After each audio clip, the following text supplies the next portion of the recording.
న్యూస్కి స్వాగతం. నా దగ్గర గంగినేని శ్రీహరి నాయుడు అప్పుగా డబ్బులు తీసుకుని నన్ను నమ్మించి మోసం చేశారని, అడిగితే కాలయాపన చేస్తూ నన్ను బెదిరిస్తున్నాడని, వారి నుండి నాకు ప్రాణహాని ఉన్నదని జిల్లా అధికారులు న్యాయం చేయాలని నెల్లూరు బాలాజీ నగర్కు చెందిన కల్లూరి లక్ష్మిరెడ్డి తెలిపారు. శనివారం స్థానిక ప్రెస్ క్లబ్లో జరిగిన మీడియా సమావేశంలో మాట్లాడుతూ శ్రీహరి నాయుడు కుటుంబం నాతో నమ్మకంగా ఉంటుందన్నారు. శ్రీహరి నాయుడు కొడుకు ఇల్లు కొనుగోలు కోసం డబ్బులు అవసరమని అమెరికాలో ఉన్నాడని చెప్పి నన్ను నమ్మించి నా దగ్గర నుండి డబ్బులు తీసుకున్నారన్నారు. నేను అప్పు తెచ్చిన వారు నన్ను అడుగుతుండడంతో నేను వారిని డబ్బులు చెల్లించాలని అడిగినానన్నారు. ఎన్నిసార్లు అడిగినా సమాధానం లేకపోవడంతో లాయర్ నుండి వారికి నోటీసులు పంపించడం జరిగిందన్నారు. ఆ కోపంతో నాపై ప్రెస్ మీట్ పెట్టి నేను ఆమెకు ఏమీ బాకీ లేదని నా దగ్గర డబ్బులు తీసుకున్నట్లు ప్రచారం చేస్తూ నన్ను మానసిక క్షోభకు గురి చేస్తున్నాడన్నారు. తాను మహిళనని, తనను శ్రీహరి నాయుడు వారి అనుచరుల నుండి ప్రాణహాని ఉన్నదని, తనకు రక్షణ కల్పించాలన్నారు. నా పేరు కల్లూరి లక్ష్మిరెడ్డి సార్, ఉండేది బాలాజీ సార్. ఇప్పుడు నిన్న గంగినేని ఆయన శ్రీహరి నాయుడు ఆయన ప్రెస్ మీటింగ్ పెట్టింది కదా సార్. ఆయన చెప్పడం అన్ని అబద్ధాలు చెప్పినాడు. వెంకటస్వామి అనేది వెంకటస్వామి మోసం చేసిండు. ఒకసారి ప్రెస్ మీటింగ్ పెట్టుండాలి. ఆ వెంకటస్వామికి అనేది వాళ్ళ ఇల్లు ఆఫీస్కి ఇచ్చిండు. వెంకటస్వామికి ఇచ్చింది ఆఫీస్కి. దాదాపు 2 సంవత్సరాలు పైన సార్. కానీ అది కోటేశ్వరరావు అని చెప్పి నేను చెప్పిండు. ఆయన పేరు బయట పెట్టలే, వెంకటస్వామి పేరు బయట పెట్టకుండా కోటేశ్వరరావు అని చెప్పిండు. ఆఫీస్కి ఇచ్చి అది నా దగ్గర డబ్బులు నా కొడుకు అమెరికాలో ఇల్లు కట్టిస్తున్నాడు, అమెరికాలో ఉన్నాడు, నువ్వు నా సొంత పెద్ద కూతురివి అని చెప్పి నమ్మపలికిచ్చి నా దగ్గర డబ్బులు తీసుకొని స్పాన్సర్ నోటు మీద సంతకాలు పెట్టి అన్ని నేను డబ్బులు అడుగుతుంటే వెంకటస్వామి కూడా మోసం చేసిండు. జరిగిపోయిన తర్వాత వెంకటస్వామి మోసం చేసిండు. పెద్దనైనా నాకు డబ్బులు అవసరం ఉండవే, నేను అడుగుతా ఉంటే ఇదిగో ఇస్తాను అదిగో ఇస్తానని చెప్పి నేను డబ్బులు ఒత్తిడి చేయంగా నేను స్పాన్సర్ నోటు ఇది కోర్టు నోటీసు పంపించిన తర్వాత నేను పంపించిన 4 రోజులకి నా మీద కేసు పెట్టిండు. నాకే డబ్బులు బాకీ ఉండాలి కేసు పెట్టి ఏంది పెదనాయన అంటే నాకు మళ్ళీ నోటీసు పంపించి మానసికంగా నన్ను ఇబ్బంది పెట్టి డబ్బులు ఇవ్వకుండా ఆ ఆఫీసు కూడా బలవంతంతో మనుషులు పెట్టి ఇల్లు ఖాళీ చేయించి నన్ను ఆడ ఉంచకుండా వాళ్ళ అల్లుడు నేను లాయర్ని బండా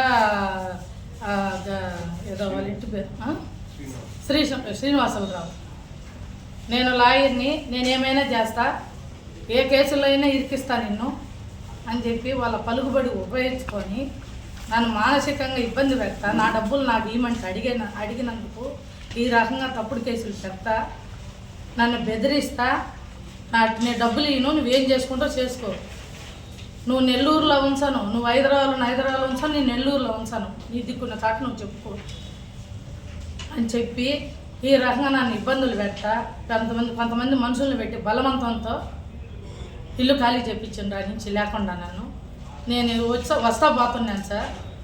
డబ్బులు తీసుకున్నారు సార్. డబ్బులు తీసుకొని నన్ను ఈరోజు డబ్బులు అడుగుతున్నందుకు నన్ను మానసికంగా ఇబ్బంది పెట్టడము, నన్ను తిట్టడము, నన్ను ఎవరితంటే వాళ్ళతో ఫోన్లు చెప్పేయడము, ఎట్టంటే అట్ట తిట్టడము, నన్ను ఈ రకంగా ఇబ్బంది పెడుతున్నారు సార్.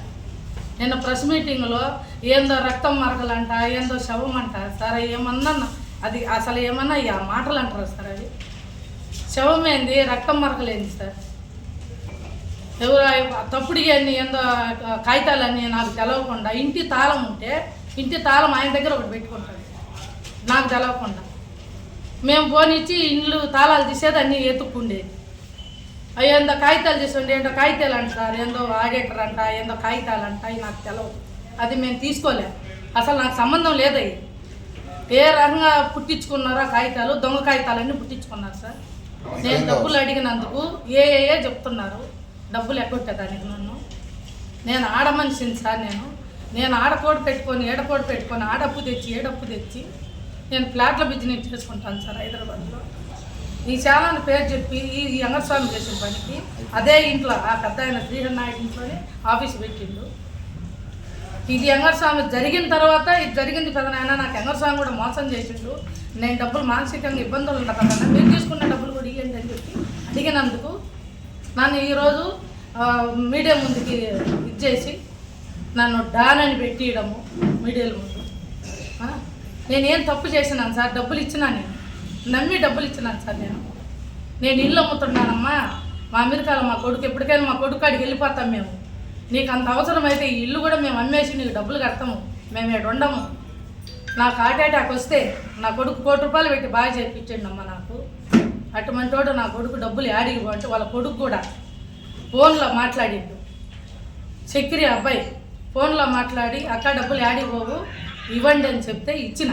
తర్వాత వాళ్ళ అల్లుడు బండా శ్రీనివాసులు, తర్వాత వాళ్ళ కూతురు పద్మశ్రీ, ఈయన శ్రీహర్ నాయుడు భార్య శ్రీహర్ నాయుడు, వీళ్ళు అందరు 5 మంది కలిసి నీకు నన్ను మోసగిచ్చి నీకు డబ్బులు యాడికి పోవమని చెప్పి నమ్మపల్లికి నా పెద్ద కూతురి అమ్మనమని చెప్పి నన్ను మోసం చేసి నా దగ్గర ఉన్నాయని తీసుకొని ఈరోజు నేను అప్పుండానని చెప్పేసి కంప్లైంట్ పెట్టి నన్ను ఇబ్బంది పెట్టి నన్ను ఈ రకంగా రోడ్ల మీదకి లాగి సార్ నన్ను మానసికంగా ఈ రకంగా సాగు గురి చేస్తున్నారు సార్. వాళ్ళు ఏమైనా చేయగలుగుతారు సార్. వాళ్ళు బెదిరిస్తున్నారు. నేను బయట తిరగాలన్నా భయం పడుతుంది వాళ్ళ వల్ల. నాకు నేను నెల్లూరులో రావాలన్నా భయం పడుతుంది సార్. నేను పోతుండా కానీ వాళ్ళ వల్ల నాకు పానాయాన్ని ఉంది. వాళ్ళ 5 మంది మీద నా డబ్బులు ఎక్కొట్టడానికి నాకు ప్లాన్ చేసింటూ నన్ను మానసికంగా ఇబ్బంది పెడుతున్నారు సార్. వాళ్ళ పలుకుబడి ఉపయోగించుకొని నన్ను ఇబ్బంది పెడుతున్నారు. డబ్బులు అడిగినందుకు ఇగో సార్ డేట్లు నేను నోటీసు పంపి డేట్ చెప్పండి.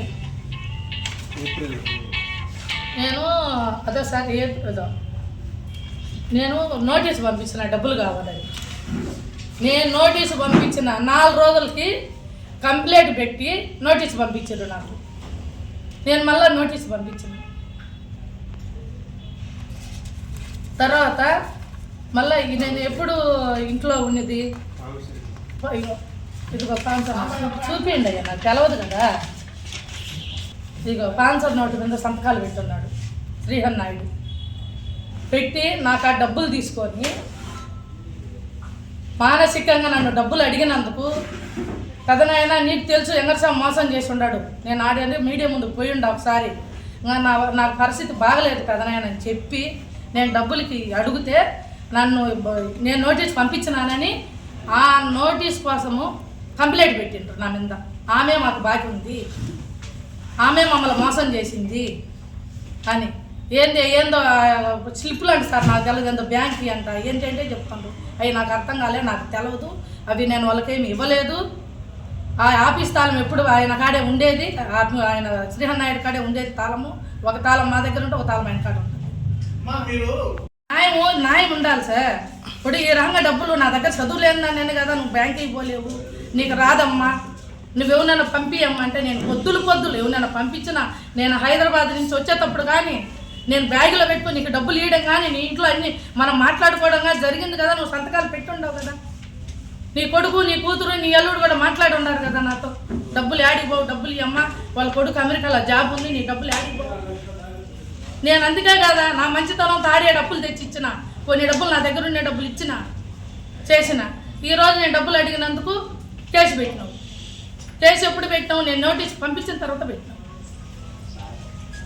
ఈ రకం మానసికంగా ఇబ్బంది పెట్టి సార్ నాకు ఎట్లా అయిపోతుందంటే సార్ నాకు తిరగకుండా నన్ను మానసికంగా ఇబ్బంది పెడుతుంది. ఇప్పుడు నాకు మీడియా ముందుకు నేను రావాల్సిన అవసరం ఉందా సార్? చెప్పండి. నేను ఎంత మంచిగా అడిగినా పెదనాయన, నా సొంత పెద్ద కూతురు అడిగివే పెదనాయన డబ్బులు పెదనాయన ఎంగస్వామి గురించి నీకు ఆల్రెడీగా నేను వినుండవు పెదనాయన, నాకు మోసం చేసి నేను మీడియా ముందు కూడా పోయిండా పెదనాయన. మీరా ఏంటి పెదనాయన అంటే ఇగో ఇల్లు అమ్ముతున్నానమ్మా, ఇల్లు అమ్ముతాను, మేము అమెరికా వెళ్ళిపోతున్నాం, నీకు డబ్బులు చట్టలు చేస్తాను. నువ్వు ఇప్పుడేం చెప్తుండవు? మాకు ₹1 బాకీ లేదు, ఏందో కాగితాలన్నీ చెప్తున్నాడు, ఏందో శవమంట, ఏందో రక్తం మొక్కలంట.